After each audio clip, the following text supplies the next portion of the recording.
Iniciar aqui um pouquinho da música que a gente fez do Wilson quando houve o assassinato, conforme o que aconteceu no momento.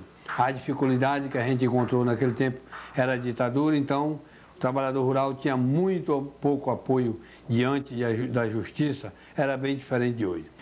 Justiça, autoridade, justiça, autoridade, justiça, autoridade, que isto é uma barbaridade.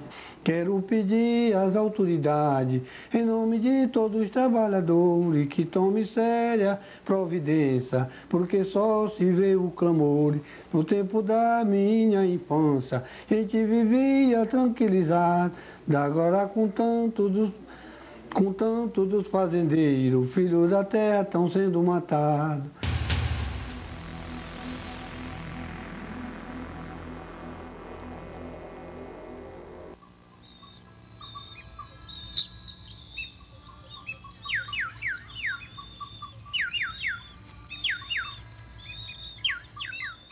A Amazônia foi ocupada em função da exploração da borracha.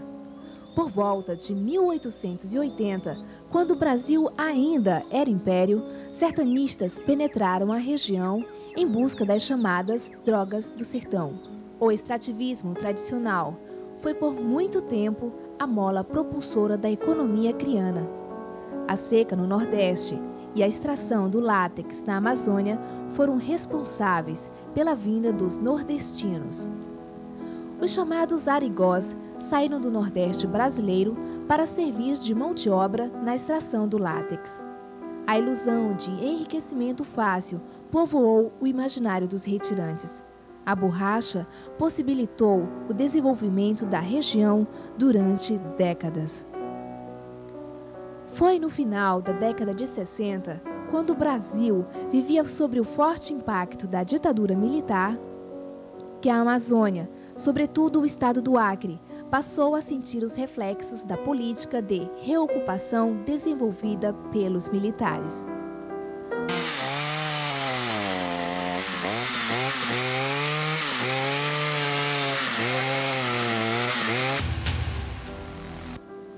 Para os militares, a Amazônia era um imenso vazio demográfico que precisava ser ocupado. A pecuária foi vista como a salvação.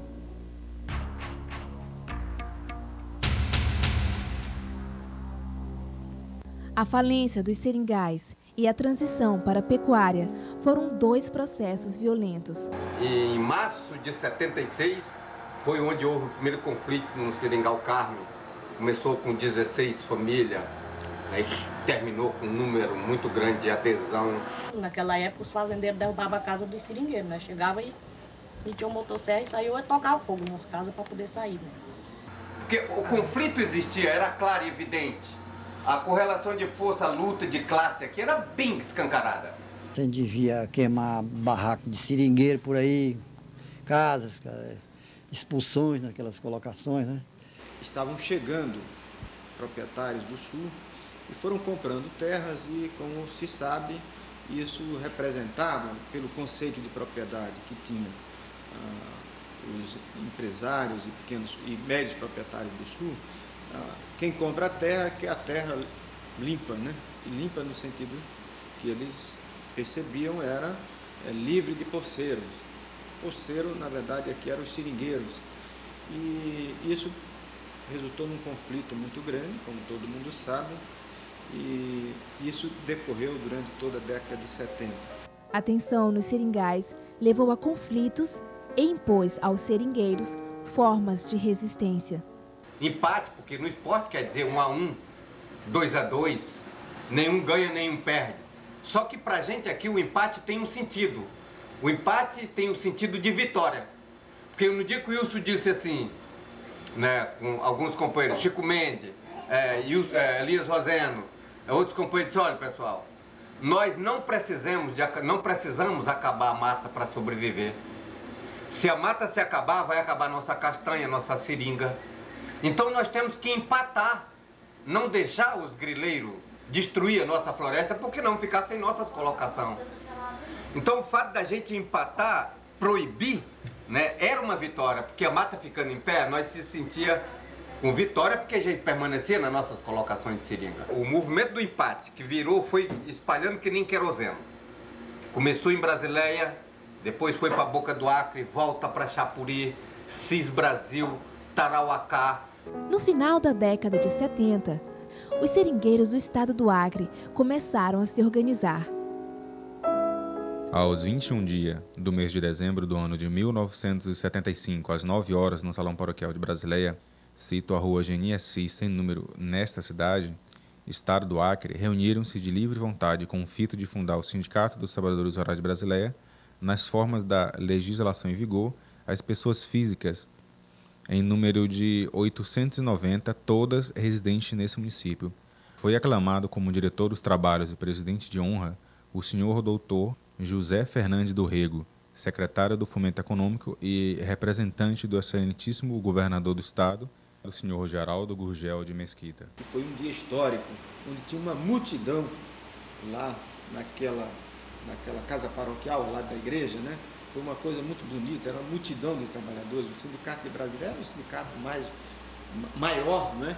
E mais bem organizado do Acre, mais forte, né? Mais vigoroso, né? Mais vigoroso e que veio coroar essas qualidades na administração do Wilson Pinheiro, né? Com a liderança do Wilson Pinheiro. Mas eu me lembro bem do dia, né? E fiquei vivamente impressionado, né? Pela disposição dos trabalhadores, né? Em lutar pelos seus direitos e pela disposição em se organizar. E pela grandeza do ato, tanto na quantidade de trabalhadores que tinha lá, quanto na vibração que a gente via. Também fazer parte da mesa, Dr. Carlos Ramos Esteves, prefeito municipal. Antes da morte do homem, o negócio aí era para valer mesmo. O pessoal do sul estava chegando e comprando tudo quanto era de fazenda. O governo tinha desapropriado os seringais aí para lotear. E a confusão maior foi lá para as bandas de Assis Brasil e no Seringal Carme. Dr. João Maia da Silva Filho, delegado regional da CONTAG. Na Assembleia Geral, você entendeu? Teve talvez mais de 1.000 sócios, 1.000 trabalhadores. Na igreja, foi na igreja de Brasileia, foi até um período de muita chuva, mas mesmo só deu muita presença. Então foi aí que foi fundado o sindicato.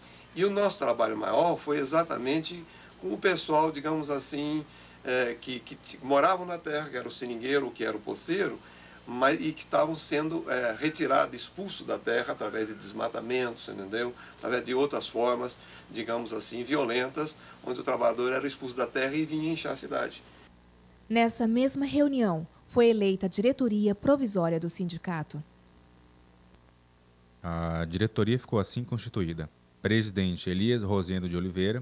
Em primeira mão, nós fizemos reuniões em todo o município. Mas no dia da criatividade foi dentro da igreja. O padre nos cedeu. Mas só que de 22 pessoas, tinha que sair um para ficar respondendo.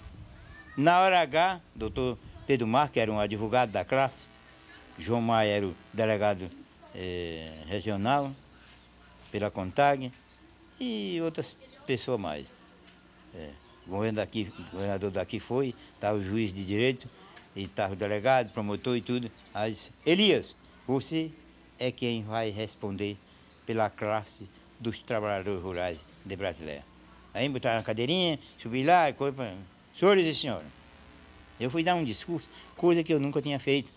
Secretário Francisco Alves Mendes Filho, Conselho Fiscal Efetivos, Wilson Pinheiro de Souza e Francisco Soares de Souza. Ele, quando foi sondado e convidado para assumir a presidência do sindicato, ele não queria assumir. E me pressionou, acho que uma semana, mais de uma semana, para que eu trabalhasse com ele. Porque eu fiz parte do sindicato também, antes. Desde a fundação até, acho que em 77 eu ainda trabalhei no sindicato. A figura do Wilson Pinheiro me impressionou assim, profundamente. Um homem calmo, tranquilo, simples, né? Mas se a gente via no fundo dos olhos uma pessoa decidida, né? Corajosa e de luta. Uma pessoa que não tinha esse racismo, esse radicalismo de partido, Então ele ajudava as pessoas, independente de partido, porque ele era do PT e eu era do PDS na época. Que era o teto dos trabalhadores aqui na região mesmo, que era aquela pessoa que já tinha conhecimento. O Wilson foi um homem de muita luta em Brasileia, muito acreditado. Naquela época nós tínhamos 4.000 e tantos sócios no sindicato. Consta nos documentos que Wilson de Souza Pinheiro nasceu no dia 15 de fevereiro do ano de 1931, no município de Janoacá, Amazonas. Moreno, alto, brincalhão, um trabalhador de poucos estudos e muita coragem. Conheceu Teresa, que ia se casar com outro. Se apaixonou. E quando eu cheguei, foi que ele ficou por ali olhar para mim, mas ela tinha aquela vontade, né? Mas não tinha, eu não dava confiança, porque eu andei com outro, né? Foi. Aí quando ele saiu de casa, ele apertou a minha mão, né? Aí meu padrasto viu. Meu padrasto foi me deu uma pisa quando ele saiu. Aí ele pegou, pediu a conta do patrão e ia embora. Aí esse cara que era noivo meu, nós tínhamos acabado o casamento já.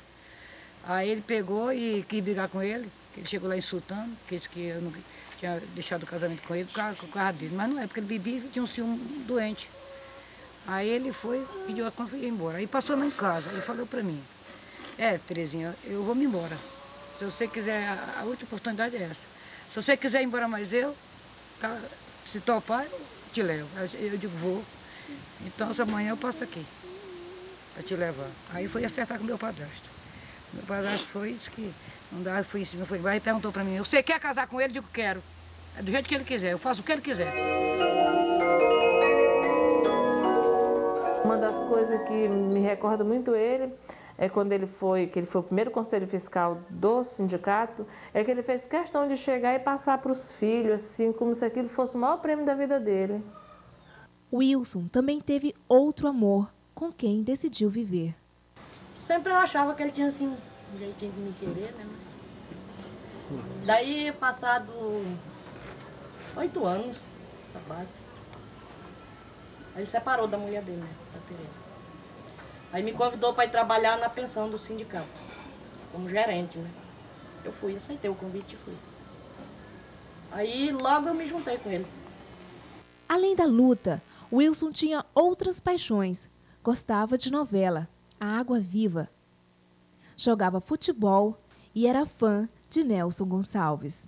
Foi o segundo presidente do Sindicato dos Trabalhadores Rurais de Brasileia. Conseguiu fortalecer o sindicato como uma representação legítima dos seringueiros.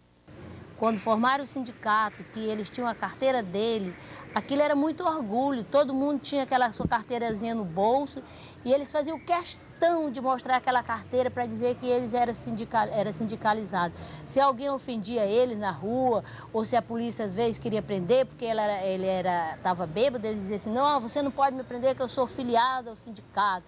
O sindicato era a única alternativa para os trabalhadores. As ameaças de morte passaram a ser constantes. Ele chegou aí a Boca do Acre, naquela época, o Wilson, né? Na Boca do Acre, fazer aquele empate lá que estava massacrando os trabalhadores. Já estava aqui, já tinha havido um empate aqui na fazenda do Coronel Chicão, que foi um dos primeiros fazendeiros aqui na região que tentou de massacrar os trabalhadores. Foi aqui o Carme, né? E ele foi para lá, levou uma carrada de gente para lá para ajudar o pessoal lá, prender o pistoleiro lá em Porto Acre, Truvero, entregaram para a 4ª Companhia na época, em Rio Branco, né? Truvero amarrado em cima do carro, entregaram lá. O cara que quis correr mesmo por modo de reagir contra eles. E daí foi que cresceu cada vez mais a perseguição. Junto com Lula, Chico Mendes e João Maia, Wilson dividiu o sonho de criar um partido dos trabalhadores no Acre. Seu Fernandes, companheiro de lutas, era secretário-geral e assumiu o sindicato, quando mataram Wilson. Mataram Wilson, justamente, isso foi dia 21 de julho. E no dia 27 de julho, nós tínhamos recebido um convite do Lula, de São Paulo, para fazer um ato público político de abertura do partido. Brasileia, Acre, 21 de julho de 1980. Aquele parecia mais um dia normal. Tarde, as famílias assistiam o tape do Jornal Nacional. Aquele foi o último dia de Wilson. O cara primeiro fez assim, engatilhado, ó, pelo fundo, pela porta do fundo. Ainda está lá hoje, até hoje. Já foi feito diversas perícias, né? O cara embaixo, da casa meio alta, embaixo atirou para pegar na cabeça dele assim, ó, armado. Tá! Eu estava lendo um livro, deitado no sofá, quando chegou meu irmão, que por sinal é meu vizinho hoje, e me disse: acabaram de matar o Wilson. O Wilson teve coragem de mobilizar os trabalhadores numa época mais difícil. Muita gente de imediato já fechou ali o sindicato. Meu pai fazia questão que você reconhecesse quem era trabalhador e quem não era trabalhador. Isso aí para ele era fundamental. Na minha terra, planta-se corações e nascem lutas dessas plantações. O chão é regado com sangue e as balas são sementes que fazem calo nas mãos.